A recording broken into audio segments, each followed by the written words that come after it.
Hi, good afternoon, good morning, good evening. My name is Pinder. I'm a product design and architecture teacher based in South London. And I'm passionate about architecture, I'm passionate about education. I teach over 800 students in a week. So as you can see, I have to have a lot of life about me, because unless you have life, you don't transfer to the kids, and the young people don't pick it up. If they don't pick it up, they're not going to learn.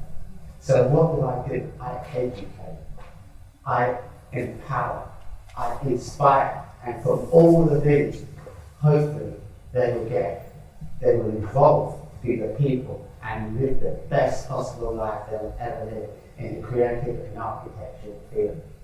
I create Trojan horses. So Trojan horses are educational tools that are used to inspire young people. I started off actually being the first one in my family ever to get into the creative field. I went to art school, and it was my teacher that inspired me to go into art school. My family, nobody had ever been. While I was at art school, I had to find a way to finance myself, because I came from an inner city, council, social estate. So what did I do? And you'll see these themes go all the way through my lifestyle. I had to work in closure, and you'll see where it comes out even today. I had to be a DJ, and you'll see the music comes out even today. And most of all, I worked in a primary school, started off doing after school art clubs.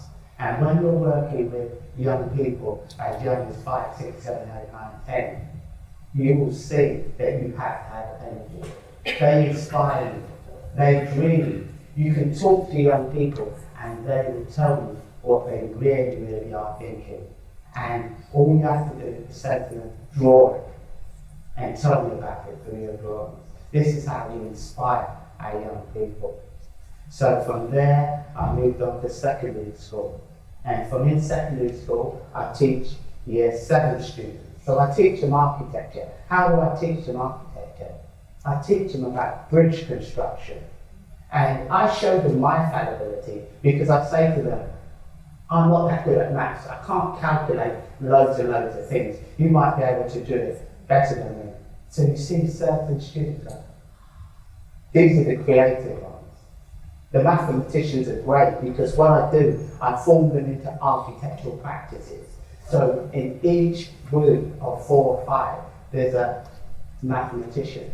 There's a person that can write, can scribe, so we call those in English writers. There's the drawers, there's the creators, and there's also the people who stand up and give the presentation. So in one group, we have a TEAM, and there's no I in that team.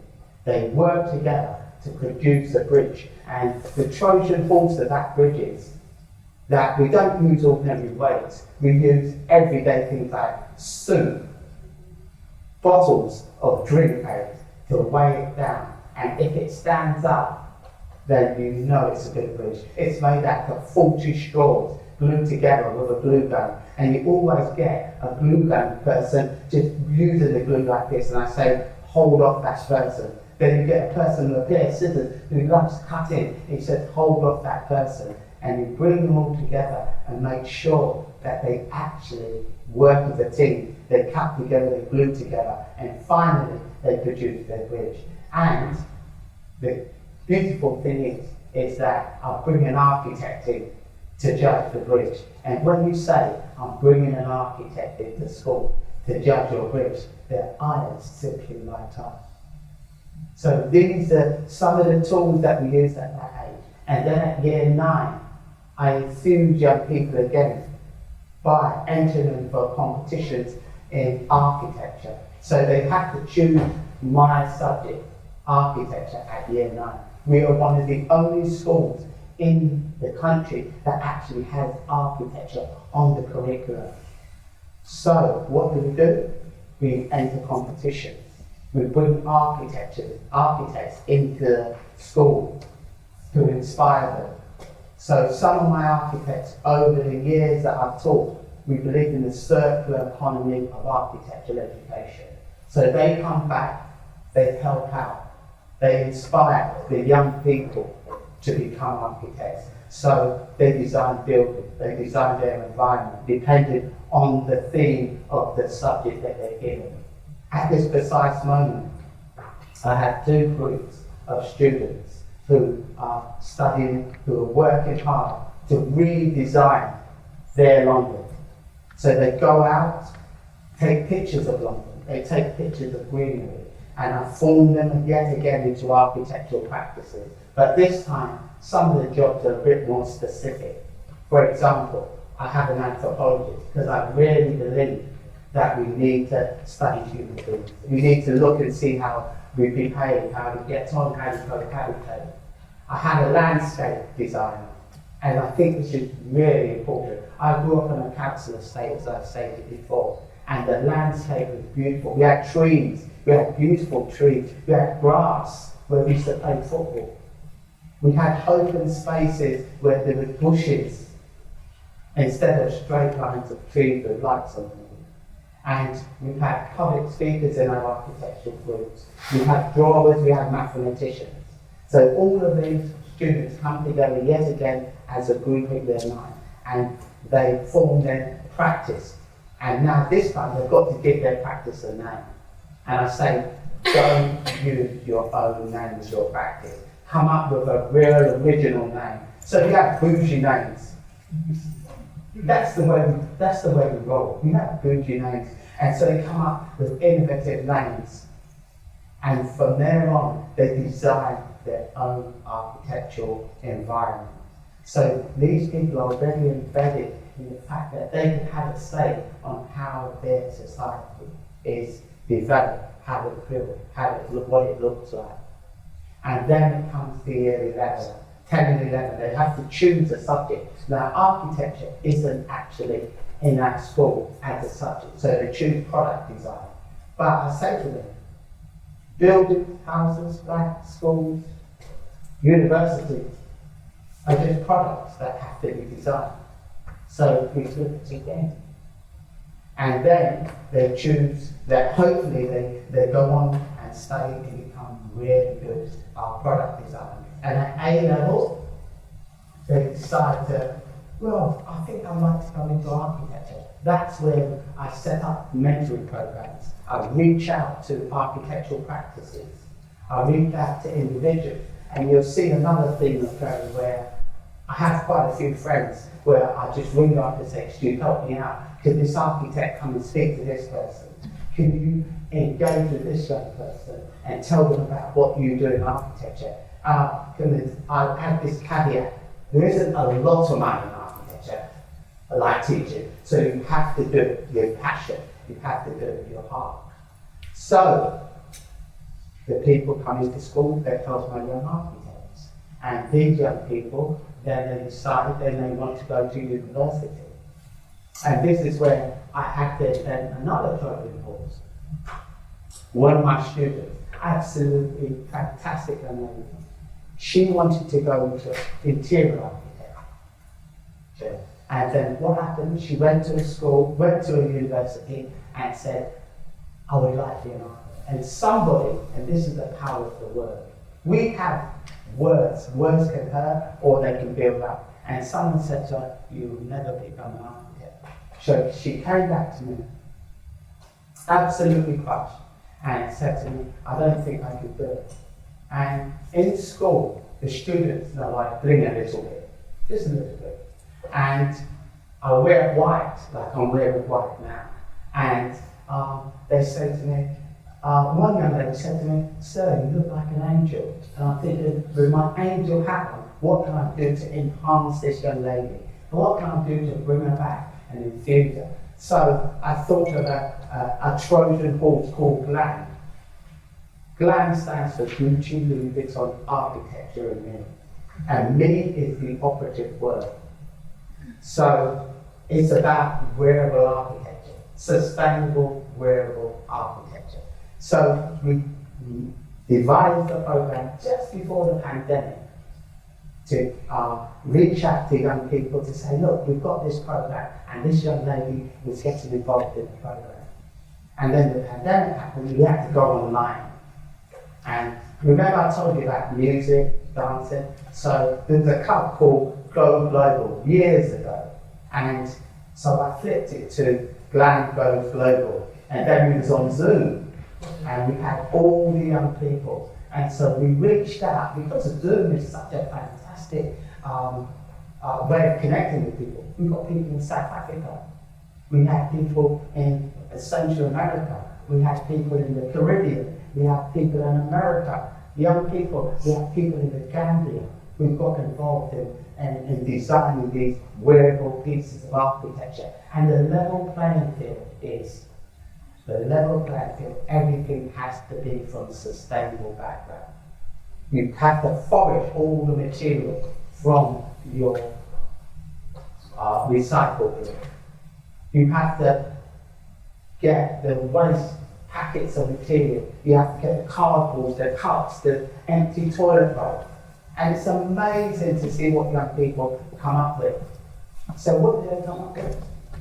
High-heel shoes made out of toilet rolls with paper wrapped around to come up high. People come around with bottles of cages around their heads. And one of the best ones I've seen is this young lady. She said, we're facing a food crisis, and what can we do? And she made a coat that had all recycled cups on it. And inside the recycled cups were vegetables.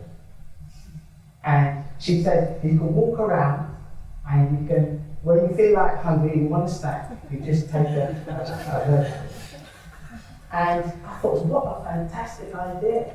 Another one came up with a shelter where it was in the back and you just pulled it up as a recycle, and you had this massive umbrella sort of recycled canopy over you that you could walk around as a globe. So you see, young people have ideas, and they're full of ideas all the time. You just need to tap into them.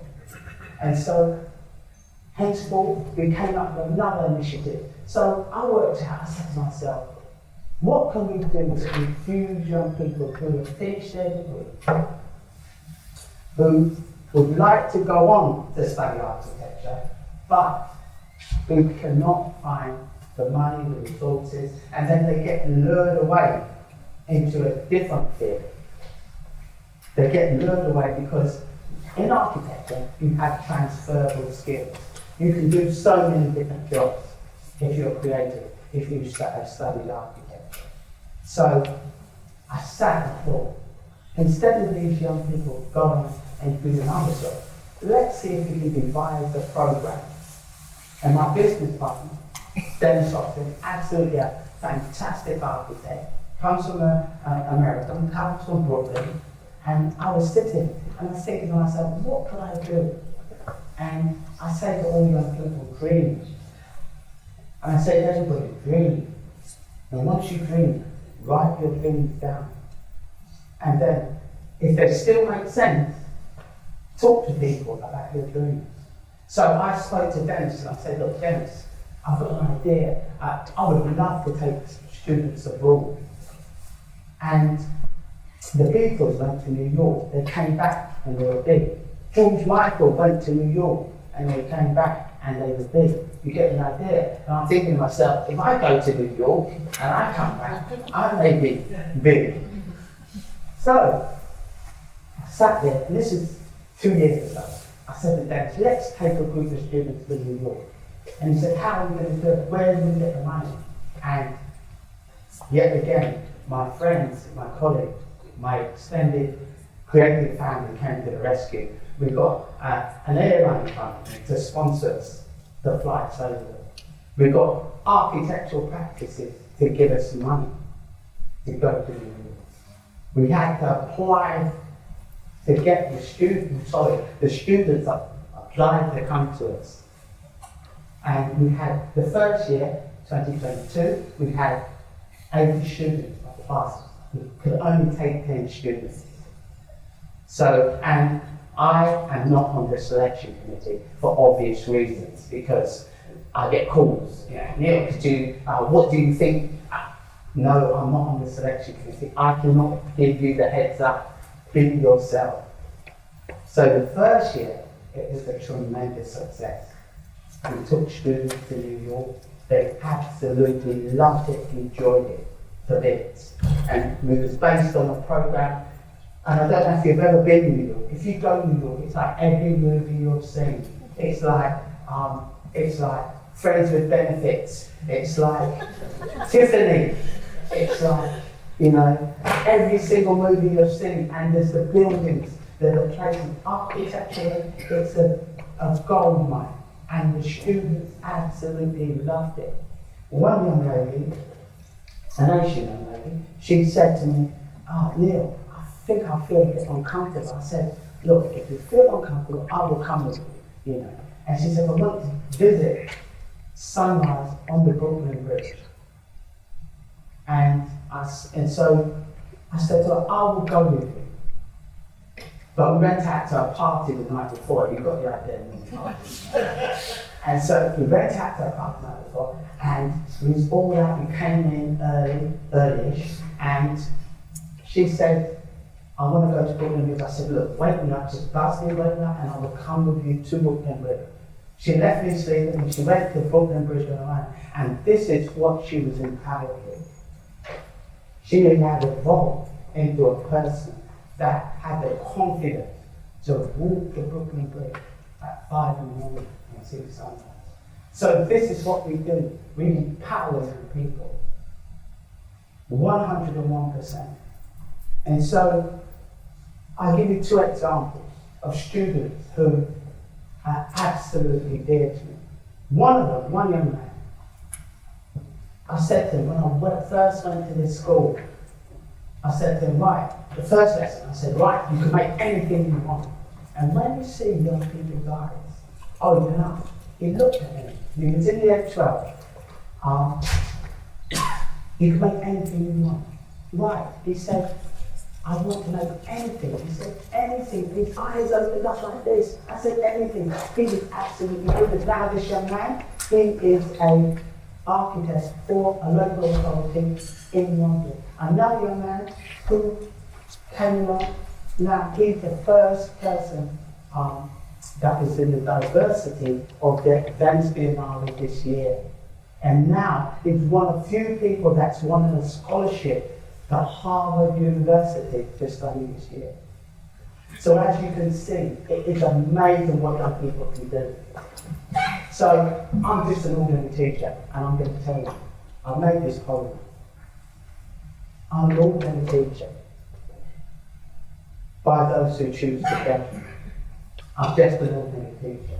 But from this ordinary teacher has come exceptional students and extraordinary students. These extraordinary students, they're brave, they're battled, and they've achieved far beyond what the ordinary system would have you believe. These extraordinary students are creative. They have a passion for architecture, but most of all, they have a passion for life, far beyond what the ordinary system would have you believe. I've seen these extraordinary students grow up with partners, get married, have babies, not necessarily in that order. And I do believe that these extraordinary students have achieved far beyond what the ordinary system would have you believe. Maybe, just maybe, it's good to be an ordinary teacher producing extraordinary students and an ordinary system that does not believe. Thank you.